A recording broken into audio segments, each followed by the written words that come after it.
tenemos un invitado excepcional, un candidato, un ex candidato, un precandidato. Y nosotros quisiéramos pedirle excusa a nuestro invitado, porque quisiéramos una reflexión que a año y 3 meses de las elecciones, yo creo que es útil hacerla, porque después en medio del lío y furor electoral va a ser difícil tener la oportunidad de conversar con esta persona, y nosotros queremos guardar esta participación para más adelante. Resulta que la República Dominicana en el año 2008 va a tener la elección de su tercer presidente en este siglo, Hipólito Mejía, Leonel Fernández y el próximo que será electo el 16 de mayo. Estamos en pre-campaña para elegir los candidatos de los diferentes partidos. Yo creo que el país puede estar tranquilo en términos generales, porque no va a haber camino malo ni camino bueno. Todos los candidatos son hombres capaces, con todas las condiciones para dirigir el país. El PRD el próximo domingo, creo, va a llevar a cabo su convención y se va a debatir entre una dama que yo creo que pudo haber sido la primera mujer presidenta de la República Dominicana, pero debido justamente a lo que vamos a decir, las condiciones y el momento, parece que le va a resultar difícil. Va a competir con un empresario, con un profesional, en que por todas partes respira eficiencia. Si yo fuera un miembro de ese partido, el domingo, yo no tuviera duda y me decidiera por Miguel Vargas. Pero como yo no voy a votar, eso no tiene importancia. En el caso del Partido Reformista, hay una figura que es quizá la decencia hecha persona, que se trata de Eduardo Estrella. Y Eduardo Estrella tiene que competir con otros candidatos que quizás no tengan su imagen, pero tienen otras cosas que tiene la política, que quizás le dificulte un poco enfrentar los dos grandes destructores desde el punto de vista mecánico de la política dominicana. En el caso del Partido de la Liberación Dominicana, tenemos un presidente que en más de una ocasión lo hemos calificado de que es un Rolls Royce. Como presidente, yo creo que Leonel Fernández tiene una trayectoria que nadie puede decir que no es un gran presidente y uno de los grandes presidentes de América en este momento, con un conocimiento amplio de todo. El presidente Fernández llega por segunda vez al poder y está adornado de condiciones, de experiencia, de partido, etcétera, que podría pensar, y creo que ha cometido ese error, el repetir. Y lo va a hacer frente a una persona que ambos, yo creo que se deben sentir muy incómodos en esta posición de tener que competir dos personas que se han pasado su vida política luchando juntos y del mismo lado. En el caso de Danilo Medina frente a Leonel Fernández, tiene la parte más dura porque ha tenido que hacer el trabajo político para el compañero que él colaboró y convenció de que aceptara una posición que quizás en el momento que lo hizo, él podría haberlo hecho para él, pero entendía que no era el momento. Luego vino el tema de Hipólito Mejía, en que el PRD tenía 14 años fuera. Y hasta el propio Danilo Medina dijo en una ocasión que hay derrotas que hasta resultan buenas a la larga, porque sirven de válvula de escape a un partido que necesitaba el poder. Yo creo que en esa convención que va a llevar a cabo, con todo el poder del poder, con todo el poder de un gran candidato, con todo el poder de un presidente de partido, el poder que todo el mundo sabe que tiene el Ejecutivo, yo creo que lo más conveniente para el PLD es votar por Danilo Medina. Hasta ahí parecería que el que le está hablando está tratando de quedar bien con todo el mundo. Sin embargo, yo quiero decir algo, independientemente de cualquier fuerza que pueda surgir en el futuro fuera del poder de un ser humano, yo quiero decir que si por un evento el presidente Fernández prefiere que no haya convención y darle su apoyo para dedicarse, como le hemos pedido, a asuntos de reformas en que él puede aportar muchísimo en este año, terminar una serie de proyectos y dejar su partido en el poder, sumarse a la candidatura de Danilo Medina, yo creo que podría ser lo más sensato, aunque la sensatez es una de las prendas que adorna a Leonel Fernández. Cuando se presente Eduardo Estrella, Miguel Vargas y Danilo Medina en un 16 de mayo del 2008, entonces yo quiero decir públicamente, sin ningún tipo, que yo como dominicano voy a votar por Danilo Medina. Ojalá que eso sea así. Y quiero también decir algo. Y si es Leonel Fernández, voy a votar por Eduardo Estrella o por Miguel Vargas. Está dicho, está grabado y está guardado. Yo quiero agradecerle al licenciado Danilo Medina su presencia aquí. Quiero agradecerle aceptar este programa y pedirle excusa por eso que queríamos decir en su presencia, porque hay mucha confusión en el país, hay mucha confusión en los medios, y una de las personas que podría tener la mayor cantidad de información práctica de lo que está ocurriendo y de lo que puede ocurrir es Danilo Medina. Licenciado, gracias por estar aquí y vamos entonces a que usted me convenza de que mi decisión no sería equivocada. No, muchas gracias por el voto adelantado. Hay algo.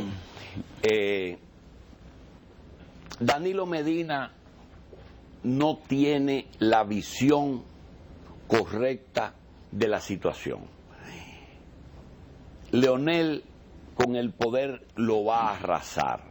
Leonel tiene la imagen, Leonel tiene el encanto. Danilo se equivocó, salió muy temprano, tenía que esperar que él se decida si va o no va. Sin embargo, Danilo se va cuando tenía que irse, fija posiciones y mucha gente tiene problemas porque hay gente de Leonel en el Congreso y hay gente de Danilo en el gobierno que no saben o que su estómago está en un sitio y su corazón en otro. ¿Cuál es la posición suya cuando le dicen, usted se equivocó, licenciado? Nadie me ha dicho eso. Nadie me ha dicho que me equivoqué. Yo estaba programado para salir en 2 años y salí en 2 años. O sea, yo no cambié nada de lo que había planificado. Inicialmente yo ni siquiera tenía interés en entrar en el gobierno. Pero dada la magnitud de la crisis que heredamos, entendí que era necesario que el liderazgo del PLD participara en el gobierno. Pero siempre estuve preparado para salir en 2 años. Lo que se tardó fue un poquito porque inicialmente yo pensaba salir en agosto.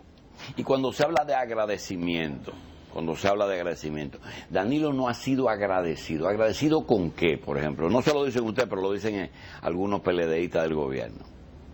Yo no sé, realmente. Si hay un estado financiero político, es decir, de activos y pasivos, ¿dónde está la deuda? De débito y crédito. Exacto. ¿Está en el Palacio o está en Danilo Medina? ¿Quién le debe a quién?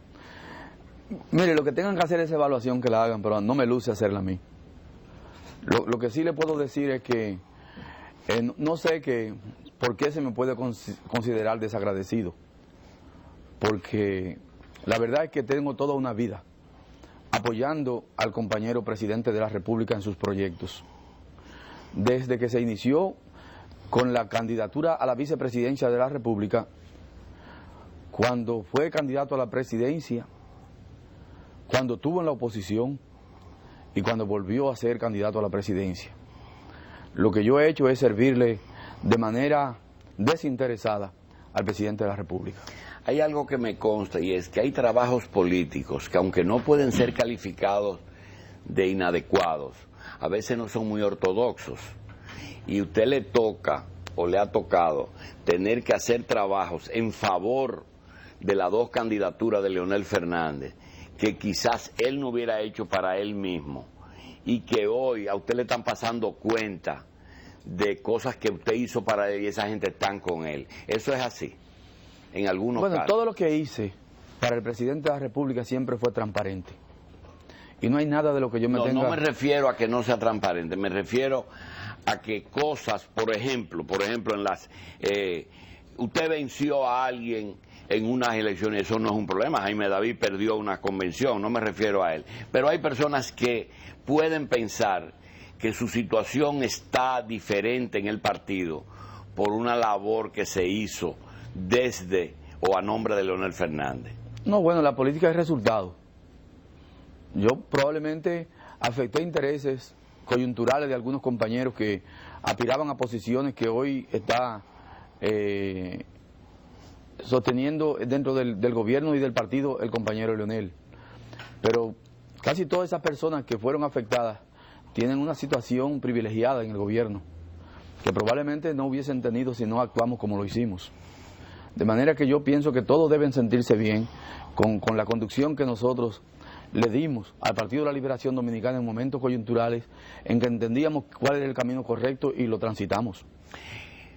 Se supone que usted piensa, medita y tomó esa decisión.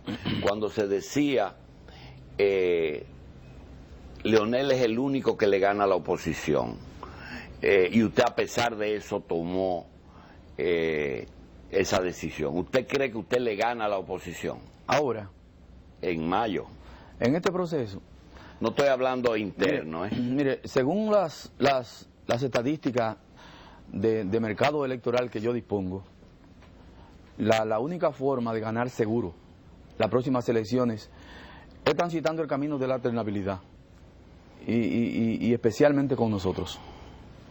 Esos son los datos que tenemos, porque el otro camino, el de la continuidad y la reelección, no por el candidato. El problema es que el candidato no se puede desligar del acto, que es la reelección. La reelección en el país no es bien vista. Tiene una enorme tasa de rechazo en toda la geografía nacional y especialmente en la región norte del país. Bien. A tal punto que hoy en día la percepción, la intención de voto al día de hoy ha cambiado de manera radical. En agosto, cuando se le consultaba a la gente de qué prefería, si reelección o alternabilidad, la gente respondía mayoritariamente por la reelección. Incluso llegó un momento en que llegó a tener un respaldo de 59% contra 31% de rechazo. Sin embargo, hoy en día esa situación ha cambiado de manera radical y se ha invertido. Ahora la reelección tiene un respaldo de apenas 34% y un rechazo de 58%. Y un rechazo que ve en aumento, porque ni ha llegado al techo el rechazo a la reelección, ni ha llegado al piso el respaldo a la reelección. ¿La reelección en per se o Leonel en la reelección? No, la reelección. La reelección. La reelección, porque Leonel sigue teniendo buena imagen.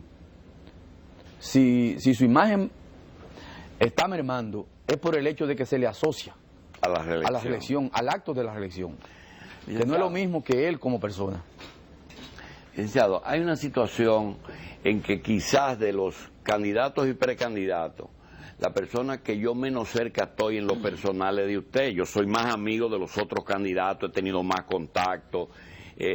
Sin embargo, una cosa es lo que uno puede desear y otra cosa es la realidad. Yo creo que para el país la madurez que usted ha podido reunir y la condición ahora, sobre todo que hay un PLD que tiene Congreso, que tiene ayuntamientos, que nombró la Junta Central, naturalmente una Junta Central que era buena para los dos candidatos presidenciales. La Cámara de Cuentas, buena para los dos candidatos precandidatos. Los tres. ¿Verdad? Somos tres.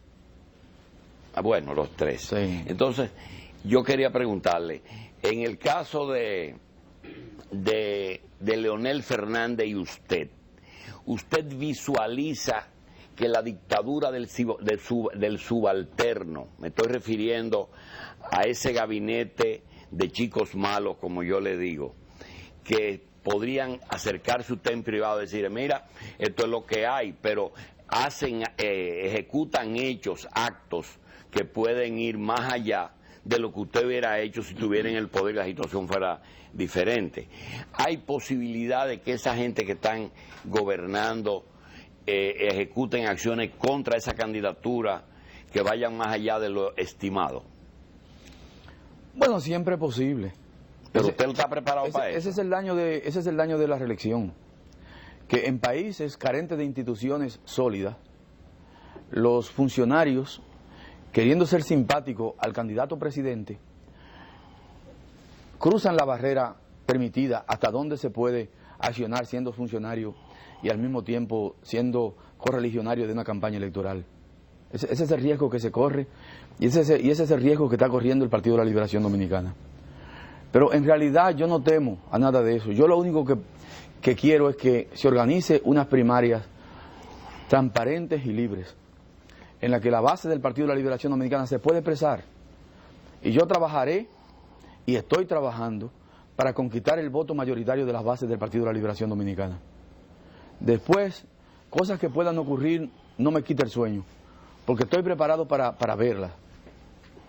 Mire, la suerte es importante, aunque no es todo. Este gobierno ha tenido la suerte de que todo lo bueno ha sido estabilidad macroeconómica, lo que produce efectos adicionales que todo va bien, ¿verdad? Aparentemente. Y todo lo malo es el metro.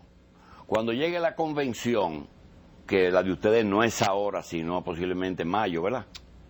Probablemente en abril. En abril, pues la situación puede cambiar. Depende mucho, fuera de la reelección, depende mucho de cómo siga el país para esa primaria. No creo. Yo creo que la gente tiene una decisión tomada. Una cosa es el país en términos global y otra cosa es el Partido de la Liberación Dominicana en términos particular.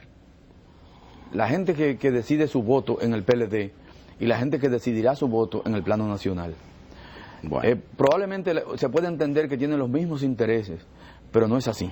Cuando yo escuché la primera información de que Danilo Medina se iba, yo fui de los que dudé.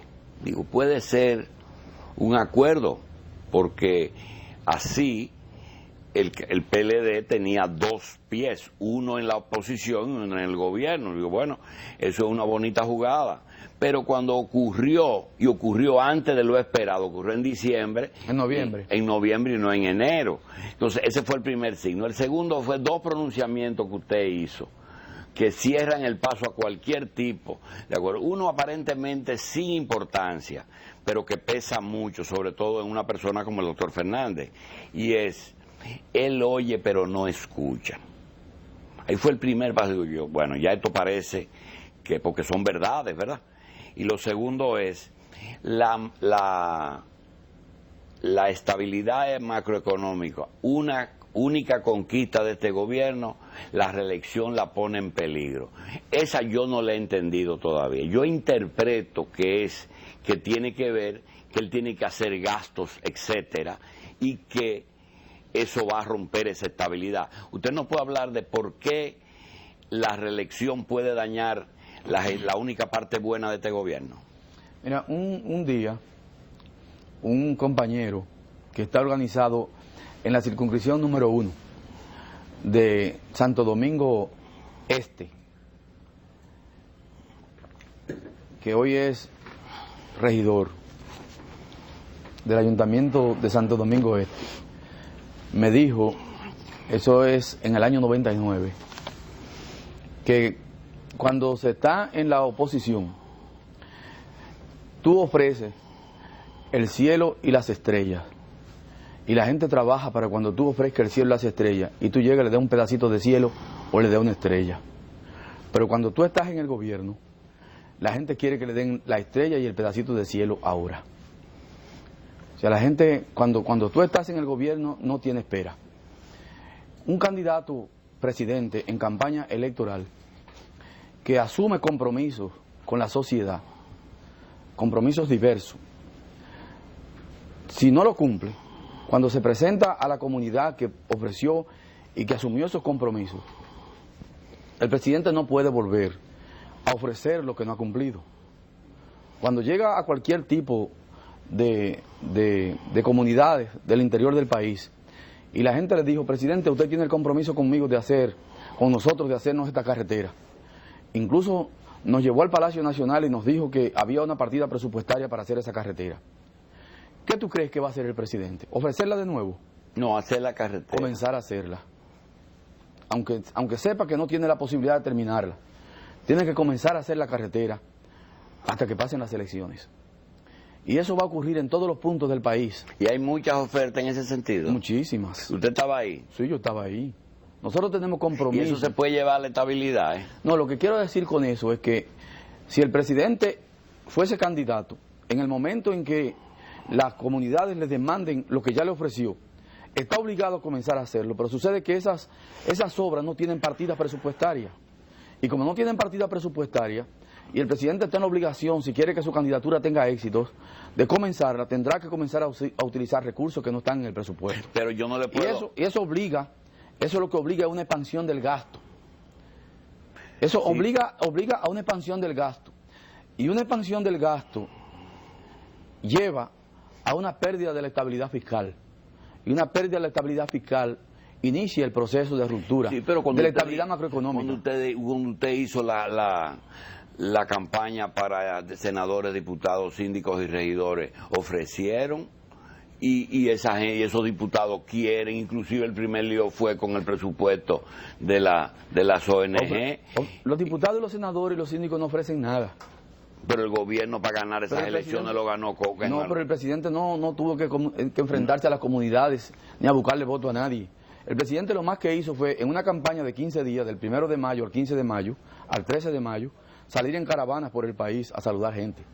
El presidente no tuvo que participar en ningún escenario donde tuviese que confrontarse con la gente, con los pobladores que hubiesen pedido demanda. En una campaña presidencial tendrá que reunirse con todos los sectores de la sociedad para pedirle su respaldo. Y entonces, ahí que vienen las demandas.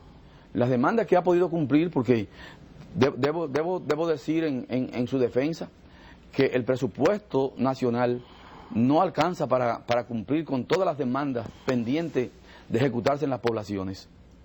Ni siquiera con las que se comprometieron y se establecieron en el presupuesto de la nación. No es posible hacer eso. Entonces es una diferencia de fondo o de forma, porque usted siempre no toca a Leonel, yo creo que él... ¿Cuál es la diferencia? Porque no es que yo quiero ser presidente y no debe ser tú, esa no es la discusión en el PLD. ¿Cuál es la diferencia? ¿Por qué yo encuentro que frente a un problema, Leonel me lo guarda y usted podría resolverlo o no resolverlo, pero tomar una decisión? Eso es lo que yo creo. Sí. Esa es mi diferencia. Ahora, la de la real de ustedes, ¿cuál es? Mire, si usted quiere verlo como una diferencia, lo ve como una diferencia. Yo pienso que una de las características que debe tener un gobernante es saber en las condiciones que se te elige a la presidencia de la República. Cada vez que una población vota por un determinado candidato y no por otro, lo está haciendo porque entiende que este es el hombre que puede resolver los problemas por los que yo estoy votando en este momento. Yo recuerdo que don Antonio Guzmán llegó al poder en el año 78. Y si usted se pone a analizar la obra de don Antonio Guzmán, no hay grandes cosas que exhibir en ese periodo. Sin embargo, don Antonio es visto como uno de los presidentes más exitosos que tuvo el Partido Revolucionario Dominicano. ¿Por qué? Porque don Antonio entendió para qué la población lo eligió. ¿Para qué eligieron a don Antonio? Se le elige en un contexto en el que el país quería libertades democráticas, quería libertad de asociación, libertad de expresión, libertades políticas, libertad de los presos, legalización de los partidos políticos, regreso de los exiliados y salida de los generales corruptos. Y don Antonio hizo todo eso. Y se podía quedar ahí, y a don Antonio se le iba a valorar, porque eso era lo que quería la gente en 1978. ¿Y ahora qué quiere? Al presidente Fernández lo eligieron ahora en el 2004. Se le eligió para que devolviera la confianza, restableciendo la estabilidad macroeconómica, fortaleciendo las instituciones y creando un clima adecuado de negocios. Con resolver esos problemas, este hubiese sido un gran gobierno. Ahora, en este periodo, la gente demanda otras cosas. La gente demanda que una vez estabilizada la situación macroeconómica y de vuelta a la situación anterior de crecimiento sostenido de la economía, la gente ahora quiere que el crecimiento le llegue, que el crecimiento de la economía le llegue. Y entonces, el próximo gobernante tendrá que tener la visión de saber que la población tiene demandas insatisfechas. No es casual que, estando la economía creciendo en los últimos 6 trimestres a una tasa por encima de 10%, cuando a la gente se le encuesta y se le pregunta si su situación económica está bien, o si su situación de futuro será mejor, más del 70% está inconforme. Porque la gente entiende que el beneficio del crecimiento económico no le está llegando. Y entonces el próximo gobierno tiene la responsabilidad de establecer un modelo de política económica que haga posible que a la gente le llegue el privilegio del crecimiento económico. Y yo entiendo que en esa dirección es que se tiene que pensar el próximo gobernante. Yo he establecido los ejes fundamentales en los que debe descansar un modelo de desarrollo económico que pueda definirse como un desarrollo económico con equidad social. Y entonces, en esa dirección, tal vez se pueden situar lo que pueden ser diferencias con este gobierno que le ha tocado la responsabilidad de hacer unas cosas y el próximo gobierno que tendrá la responsabilidad de hacer otras. Yo siento que aquí hay que crear las condiciones para hacer que la economía crezca y que la economía produzca la fuente de empleo, para que el bienestar del crecimiento le llegue a millones de dominicanos que carecen de un empleo, a millones de dominicanos que viven en la pobreza, en la exclusión y la marginalidad, que se resuelvan problemas que son fundamentales e históricos de muchísimos dominicanos. Y yo creo que tengo la visión correcta hacia dónde debe dirigirse las inversiones públicas para hacer posible que la economía crezca, creando las condiciones para incrementar el bienestar a gente que están excluidas de la sociedad en el día de hoy.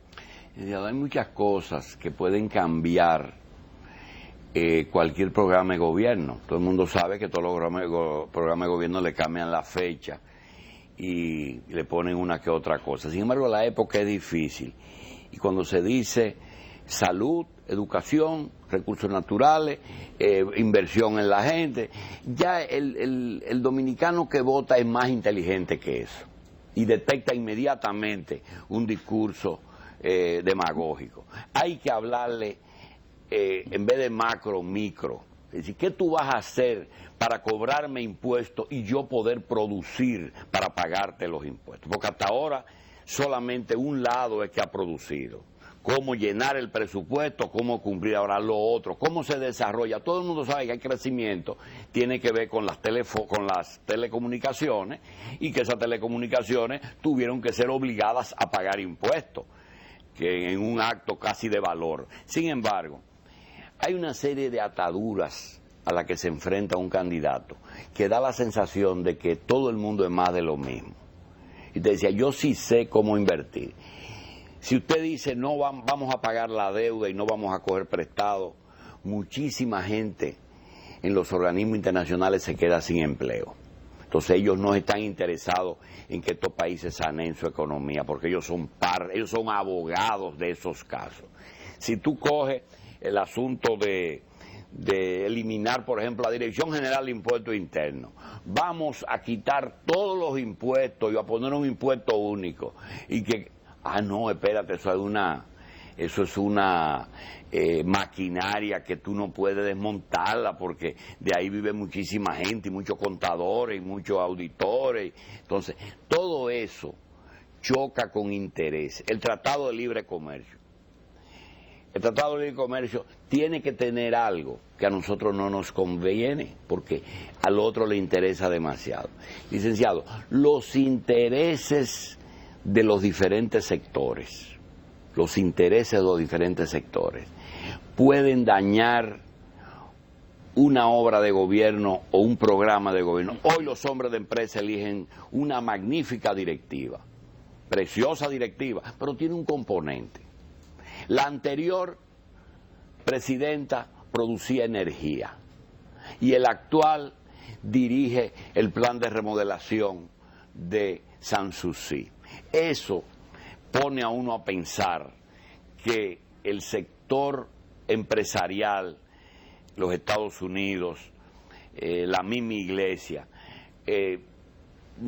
ponen como un andullo a un candidato. ¿Usted cree que usted puede salirse un poco y hacer lo que quiere la gente aquí?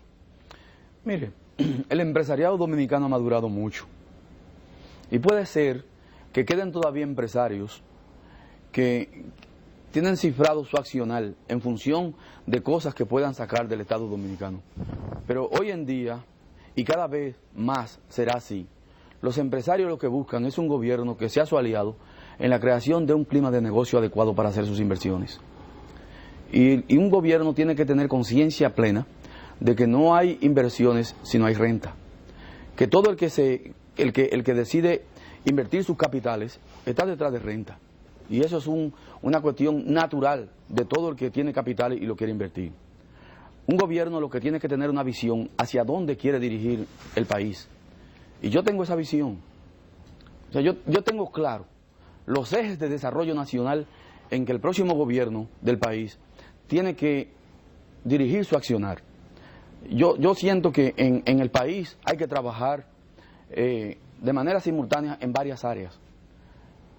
Tiene en primer lugar que trabajar en función de lo que debe ser el aparato productivo, los ejes fundamentales del aparato productivo que se va a privilegiar en una acción de gobierno. No importa quiénes se beneficien, no importa.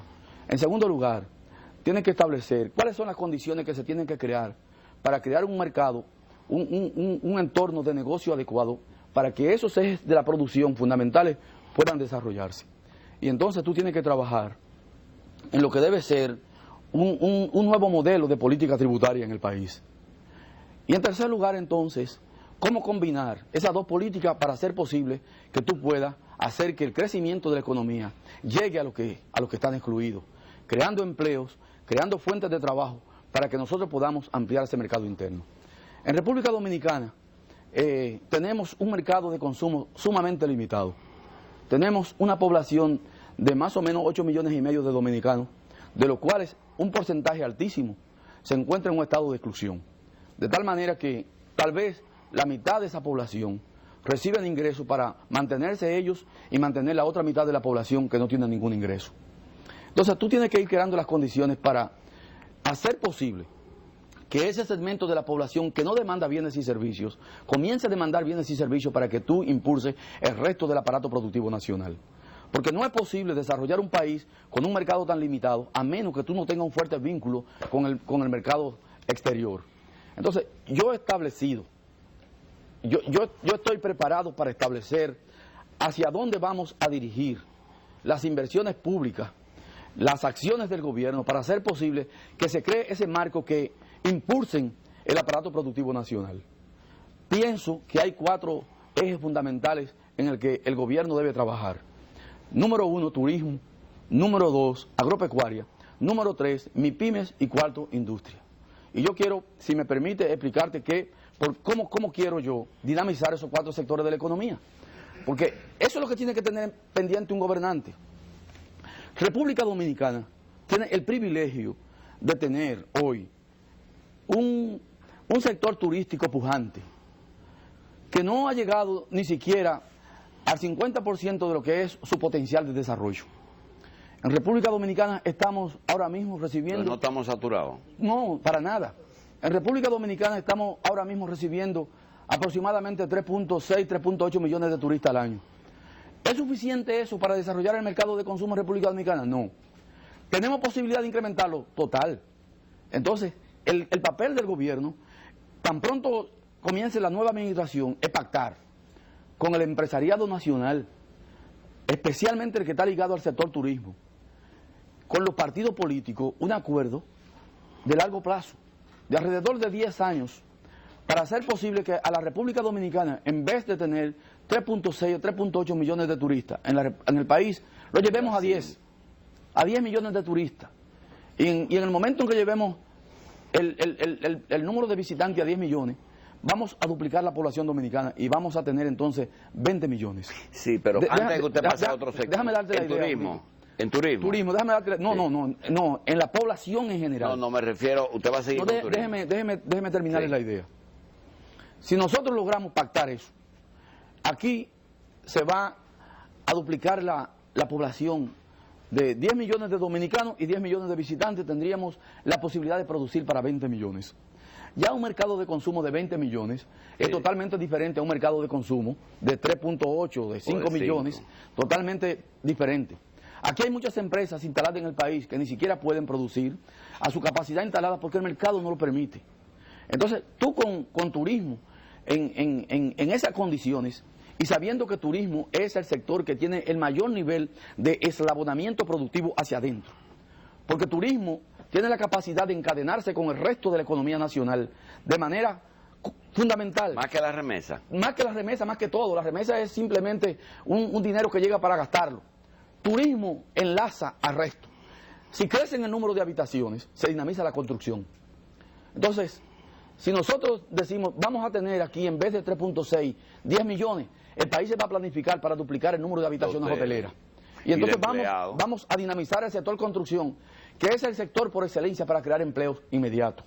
Pero al mismo tiempo nosotros vamos a crear un mercado interno, porque si aquí llegan 10 millones de turistas, nosotros podemos entonces hacer un diseño con el sector agropecuario para alimentar esos 10 millones en el tiempo que están aquí. Porque esos 10 millones de turistas van a demandar arroz, carne, vegetales, huevos, leche, que pueden ser producidos en República Dominicana. ¿Por qué no se está consumiendo? Y usted lo sabe, porque usted ha tenido que importar carne. Porque nosotros no estamos produciendo con los estándares de calidad para producir bienes alimenticios que demandan personas procedentes de países desarrollados. Entonces, la agropecuaria tiene que producirse una transformación tecnológica también, que no pueden producirlo con los capitales de los capitalistas agropecuarios porque no lo tienen. Y además porque el mercado financiero no financia al sector agropecuario. Y en ese sector, el gobierno también tiene que decidir qué va a hacer para poder producir una transformación tecnológica en el sector que le permita reducir costos en la producción y producir con los estándares de calidad de los países desarrollados, incrementando la producción y la productividad. Para eso hay que hacer una transformación tecnológica en el sector agropecuario. Ellos no pueden hacerlo porque no disponen de los capitales para hacer esa transformación. Y el sistema financiero los excluye, porque las normas prudenciales de la banca establecen que cuando un banquero presta a un sector que se considera de alto riesgo, el banquero tiene que hacer depósitos de sus ganancias para garantizar la cartera mal hecha. Y si yo soy banquero y por prestarte a ti me van a obligar que mi ganancia yo garantice un préstamo que te hice, yo no te presto. Entonces, el sector agropecuario está excluido del sistema financiero. ¿Cómo usted le daría garantía? Voy a hacerlo de la siguiente manera. Lo más conveniente es que ese sector pueda conseguir financiamiento a una tasa de interés baja. Las tasas que prevalecen en el mercado local, los que consiguen un financiamiento, se alejan de sus posibilidades. Y yo he vivido el drama de tener que estar ayudando. Pero el dinero está en el libre mercado. Tengo que estar ayudando permanentemente a personas que tomaron dinero prestado con sus fincas, sus instalaciones agropecuarias en garantía, porque la alta tasa de interés que tienen que pagar está por encima de la rentabilidad que tiene el sector. Entonces, el sector no puede operar con financiamiento caro. Para que el sector pueda operar, yo tengo que decirles, señores, Asociación Nacional de Ganaderos, Asociación Nacional de Productores Agrícolas o Junta Agropecuaria, yo estoy dispuesto a darle aval soberano del Estado para que ustedes puedan buscar financiamiento fuera de la República Dominicana. Y le voy a dar otra ventaja. Yo le voy a dar la siguiente ventaja. Como República Dominicana tiene una alta volatilidad en función de la tasa de cambio, si en el momento que ustedes busquen un préstamo en moneda fuerte y el momento en que van a pagar ese préstamo se produce una variación en la tasa de cambio, que es lo que se conoce como riesgo cambiario, yo como Estado le voy a garantizar que yo cubro el riesgo cambiario. Y ese será mi subsidio al sector agropecuario durante un tiempo determinado, en lo que ustedes consiguen nueva tecnología, se transforman y puedan aprovechar el mercado local. Porque cuando se produzca esa transformación tecnológica en el mercado agropecuario, en el sector agropecuario nacional, entonces ellos estarán en capacidad de suplir a ese mercado interno que tenemos y exportar dentro del territorio. Porque yo lo que voy a hacer es, incrementando el turismo en República Dominicana, crear las condiciones para exportar dentro de la República Dominicana. Porque cuando un turista consuma carne, estoy exportando carne. Cuando consuma leche, estoy exportando leche. Cuando consuma arroz, estoy exportando arroz. Y entonces, el otro sector que yo debo privilegiar es la micro, la pequeña y la mediana empresa. Y yo voy a establecer un sistema de apoyo al desarrollo de la micro, la pequeña y la mediana empresa en varias canastas. Una canasta para la mediana y una canasta para la pequeña empresa. Y para el sector de los microempresarios, que son los excluidos de la sociedad, los últimos que van a conseguir puestos de trabajo son ellos. Voy a trabajar conjuntamente con ellos para establecer una mentalidad empresarial, aunque sea a través de la microempresa en el país, estableciendo lo que dije en la campaña pasada, creando el Banco de los Pobres para financiar con crédito de palabra al sector de los microempresarios, que está constituido por los más pobres de los pobres. Si yo logro que un pobre pueda establecer un pequeño negocio, él va a crear los ingresos para emplearse él y emplear tal vez a su mujer o a un hijo. Y entonces yo estoy creando las condiciones para producir empleo en la agropecuaria, para producir empleo por el turismo y para producir empleo por la micro, la pequeña y la mediana empresa. Cuando eso ocurra, entonces voy en apoyo de la gran industria del país. Porque las grandes industrias no están en capacidad de producir a toda capacidad, porque hay un mercado que no responde a una producción en gran escala. Si yo logro hacer eso y logro incluir a los excluidos para que puedan demandar bienes y servicios, yo estoy creando las condiciones para que el mercado de consumo interno se amplíe y entonces las grandes empresas puedan producir a toda capacidad. Ahora, hay algo que yo debo hacer para que todo esto pueda funcionar, y es que aquí se requiere de una reforma fiscal integral, que no solamente revise el problema de los ingresos, sino también el lado del gasto. Yo siento que un país tiene que determinar en qué momento sus gastos en determinadas áreas se pueden incrementar y en cuáles no. Por ejemplo, yo creo que el gobierno no ha sido eficiente en elevar los ingresos. El país ha crecido enormemente por el lado de los ingresos, pero ha sido un incremento de los ingresos basado fundamentalmente en cumplir con el lado del gasto. Nosotros necesitamos establecer una política tributaria que permita que los ingresos crezcan independientemente de compromiso de gastos. Yo prometí en mi campaña del 2000 hacer una reducción de impuestos. Incluso llegué a decir que iba a establecer un impuesto simple y lineal, igual para todos, que iba a establecer un impuesto de 10% para el ITEVIS y un 10% para el impuesto sobre la renta. Hoy en día no es posible tal vez ofrecer de nuevo una tasa tan baja, pero yo estoy convencido de que con una reducción impositiva nosotros podemos recaudar más en el país, porque el gobierno, el Estado, el que sea, debe revisar por qué razones este país ha tenido que hacer 5 reformas tributarias en 6 años. Algo está funcionando mal. Y entonces, en función de eso, el Estado dominicano ha estado creando una reforma tras otra, elevando la tasa impositiva, que cada vez se reducen a un grupo menor de contribuyentes. Yo siento que con una reducción impositiva nosotros podemos ampliar la base de contribuyentes y hacer posible también que esa vocación a la evasión pueda irse eliminando. Porque cada vez que se suben los impuestos, el sector que se grava se prepara para evadir. Y entonces, en la República Dominicana no tenemos ni siquiera el privilegio de poder desarrollar un mercado de capitales, porque las empresas viven con un sistema de doble contabilidad y no pueden transparentar sus estados para participar en un mercado de capitales que nos permite intervenir con documentos para generar recursos y suplir algunas necesidades, incluyendo la del Estado. Con una reducción de impuestos, nosotros vamos a crear las condiciones para que la gente pueda transparentar sus estados financieros, paguen lo correcto, paguen lo que deben pagar, pero pagan, y al mismo tiempo puedan beneficiarse del sistema crediticio nacional.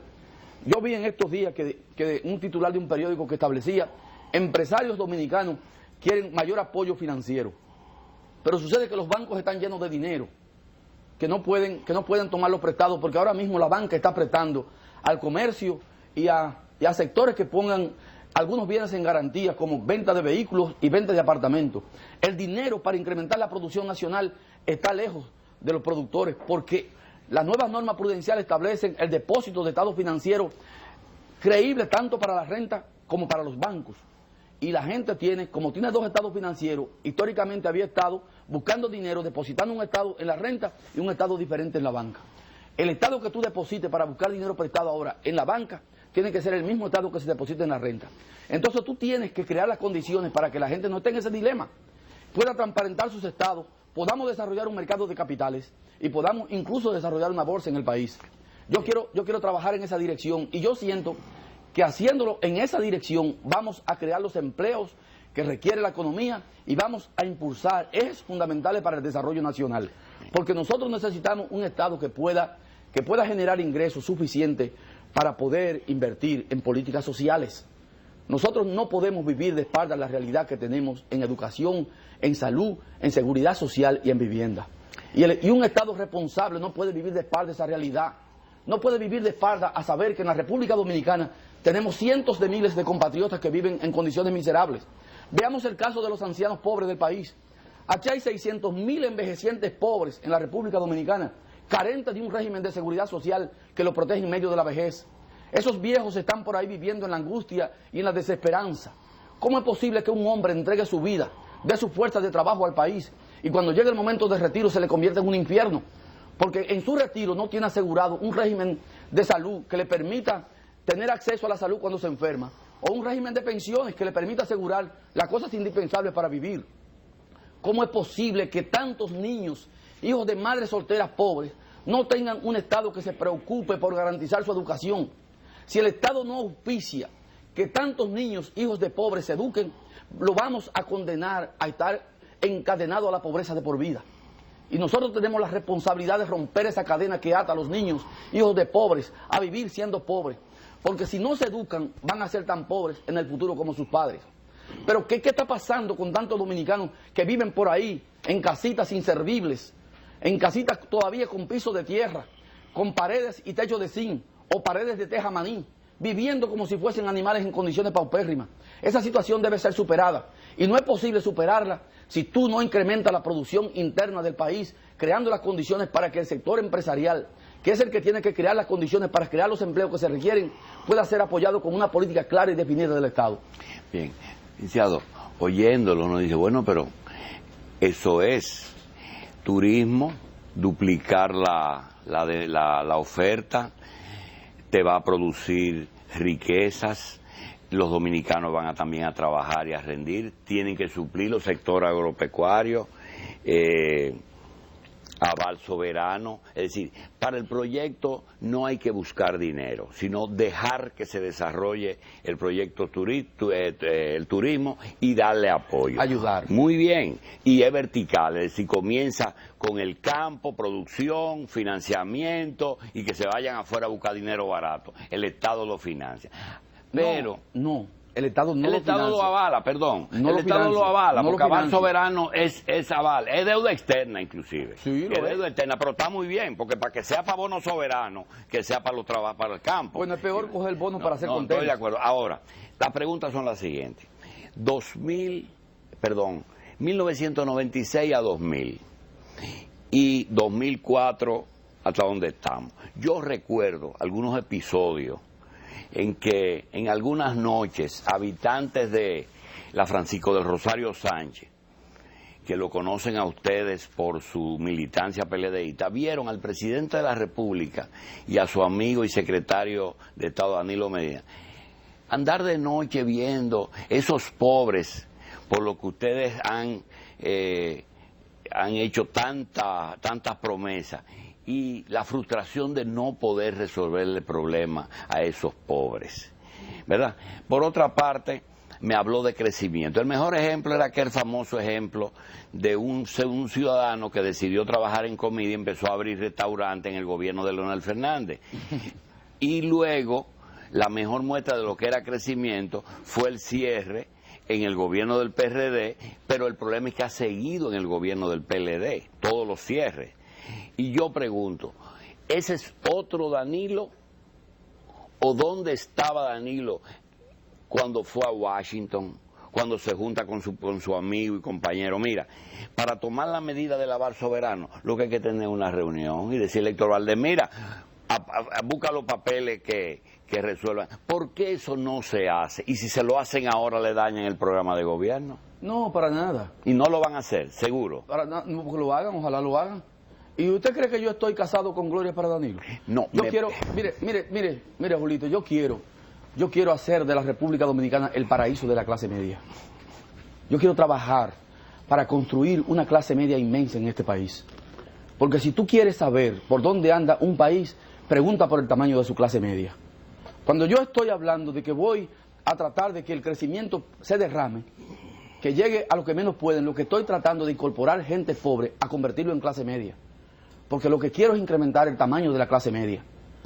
Es ilógico pensar que tú puedes destruir la clase media sin que tú hundas la economía en su conjunto. Entonces, mi diseño fundamental de política económica está dirigido a crear una gran clase media. ¿Y cuál fue la razón de que su gobierno no hizo nada de eso? Yo te acabo de decir que cada vez que un gobierno se elige, tiene que saber para qué se le eligió. Y yo entiendo que este gobierno fue elegido para devolver la confianza, para fortalecer las instituciones y para establecer la estabilidad macroeconómica. Que bastaba con hacer eso. Y no será ¿no será que se metió la mano en la pelota en los bolsillos y no quiere seguir jugando para que no se le dañe esas cosas? No, porque el gobierno ha cometido un error.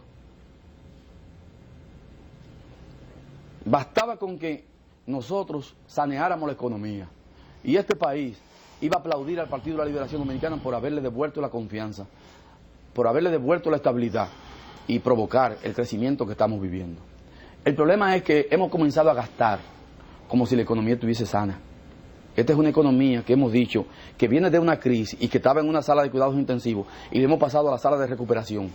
Y nosotros, cuando la economía estaba en la sala de recuperación, iniciamos un nivel de gasto que no se correspondía con una economía enferma.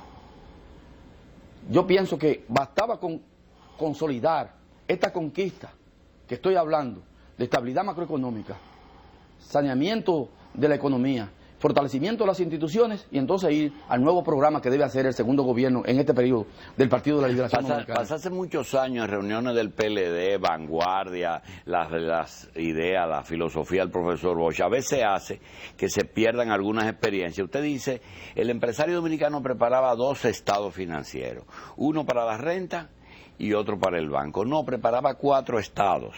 Preparaba el estado para él, el real. Uno para el banco que le preste diciendo que él está muy bien. Uno para la renta diciendo que había perdido mucho. Y otro para sus compañeros accionistas para engañarlo. Sí, bueno, entonces, son 4. Pero un gobierno lo que tiene que entender por qué se hace eso. ¿Por qué los empresarios corren el riesgo de hacer esto? ¿Por qué esa práctica? Porque hay un modelo que lecciona profundamente a los que pagan. Y entonces tú tienes que crear las condiciones para que esas personas que paguen y que paguen con gusto.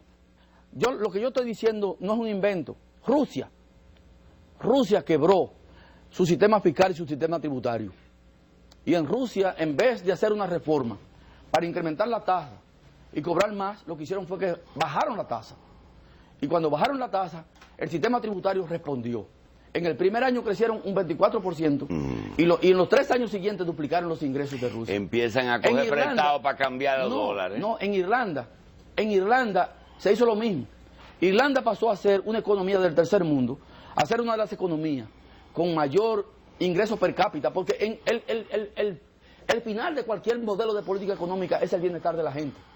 Tú no haces nada con establecer un modelo de política económica si al final termina empobreciendo a tu gente? El modelo económico exitoso es aquel que luego de aplicarse incrementa el ingreso per cápita de sus ciudadanos. Y eso está pasando en Irlanda después de haber producido una reducción impositiva. Los ciudadanos de Irlanda tienen hoy en día uno de los mayores ingresos per cápita de Europa. Y entonces se ha demostrado que el problema de altos impuestos no es lo que resuelve el problema inmediato de una economía. Bien, licenciado, lo que es bueno para la moneda no es bueno para la economía a veces. Es decir, a veces hay que amarrarla para que no busque. Eso lo saben, sobre todo usted que también es economista. Pero hay algunas cosas que se han quedado. Una es quien haga las cosas. En una época daba la impresión de que en el palacio había un rey que no se podía ver y un primer ministro que resolvía todos los problemas o no los resolvía, pero usted, ¿a quién tú vas a ver? A Danilo. Y el presidente se deja para altas instancias, era como una suprema de poder. Pregunto, ¿usted entiende que un gobierno se hace solo o que hay que tener ministros y secretarios que sepan para dónde va el gobierno? Un gobierno se hace con un plan. Y usted, como presidente de la República, pone en marcha ese plan. Y el ministro que se salga del plan, usted lo saca. Usted tiene que tener un plan y una dirección. Y tiene que darle día a día. Usted tiene que estar enfocado. Yo quiero hacer esto en estos 4 años. Y yo voy a nombrar este equipo para que me ayude a hacer este plan. Muy bien, el equipo. Si Perdóneme. Si el plan no funciona, se revisa. Muy bien. Uno de los problemas que tiene la oposición de ustedes es que no puede mostrar su equipo de trabajo. Porque todo el mundo visualiza un acuerdo final en que Fello Suberví, Milagro, toda esa gente van para el gabinete. El problema de los gabinetes es que a veces se los reparten antes de tiempo. Mi pregunta es, un supuesto gobierno de Danilo Medina tiene suficiente equipo fuera de ese gobierno para hacer un gabinete eficiente, trabajador y que le dé seguimiento a ese programa que usted menciona? Mira, una de las condiciones fundamentales para ejecutar un plan es que tú tienes que diseñar un plan que tenga un hombre para cada puesto y un puesto para cada hombre. De lo contrario, el plan... Pero hay en el PLD un hombre para cada puesto. Claro que lo hay. Y lo hay en el país. Lo que tú tienes que tener es la voluntad de ejecutar un plan. Bien. Licenciado, cuando se hace un programa como el de turismo, que me encantó, vamos a duplicar las habitaciones, vamos a aumentar la producción y vienen los empresarios turísticos, como parece fueron donde el presidente Mejía, dijeron, mira, aquí están los cuartos de la campaña. Ahora, 2 condiciones. Número 1, no queremos más habitaciones porque nosotros queremos servirnos con la cuchara grande. Y segundo, la tasa hay que deslizarla un poquito para nosotros beneficiar. ¿Qué le diría ese candidato que recibe un saco para que sea presidente? No, mira, si aquí el turismo lo que está en un proceso de expansión. Y si no se expande más rápido es por las trabas que tiene el mismo sistema. Yo incluso he hablado del establecimiento de una ventanilla única en el Palacio Nacional para apoyar el desarrollo turístico nacional. Cada vez que un funcionario me esté tumbando una inversión en turística necesaria para el país, porque se tarda 6 meses en dar una certificación de cambio de suelo, ese funcionario está de más. Usted tiene que trabajar con la gente que estén comprometidos con un plan de desarrollo. Yo no creo que los empresarios turísticos están buscando tonterías de súbeme la tasa de cambio, no me la suba. La gente lo que quiere es un clima adecuado para negocios. Y un plan de gobierno tiene que tener como eje fundamental la creación de ese clima adecuado para hacer negocios. Y un gobierno tiene que establecer ese clima adecuado para hacer negocios, porque los empresarios no son aventureros ni son locos. El capital va allí donde tiene seguridad que va a conseguir renta. El capital no anda de aventura, los que andan de aventureros son los que no tienen nada. Pero la gente que ha conseguido capital, que tiene dinero, invierte donde está seguro que va a tener renta. Y un gobierno tiene que estar claro en eso. Tú tienes que crear condiciones de seguridad para hacer las inversiones que se requieran.